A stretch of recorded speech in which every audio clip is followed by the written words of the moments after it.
obviously we have a sperm and an egg, which is cultivating that actual container, but your consciousness drops in on your own separately. So again, this is starting to activate the actual process that's growing in utero. And this is not to say when somebody's a baby or not a baby, it's not even about that, but the actual activation of the spin of the chakra system starts to open the spin patterns. It doesn't mean everything's dropped in 100%, but the spin patterns start to formulate in the third month when it moves into the fetus. And so third month starts with this chakra. So it's 3, 4, 5, 6, 7, 8, 9. So ninth month is the actual root chakra activation that connects you to the planet.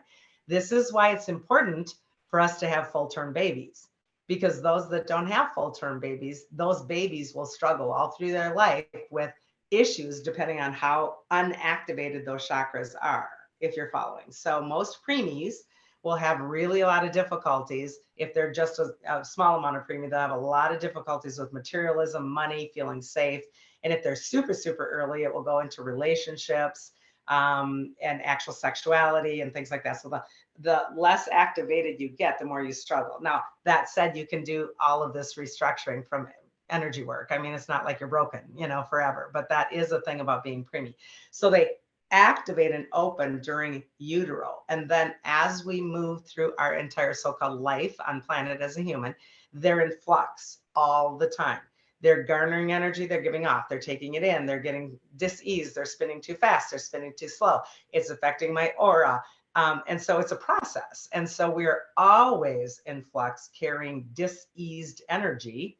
And the goal of energy work and chakra work and all of this work is to keep as little fear-based negative energy in our system, because that's what makes us sick. Now, sick does not just be physical. Sick, we all know, is emotional, mental, and spiritual, as well as physical.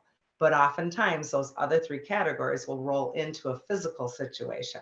So the chakra system will carry all of the dis-ease according to how you choose to live your life and navigate your fear.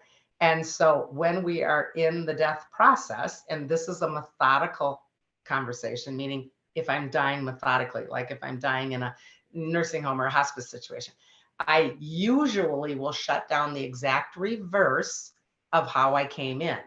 So most of the time we are letting go of our root chakra, then our sacral, then our soul, and it goes upward and we go back to source. So again, it's a pattern and then it reverses and goes back. That's part of the process. Not everybody does it in order. I mean, for example, if we had a tragic accident, we're ripped out of our human body, literally, however, it will still go through some semblance of a process.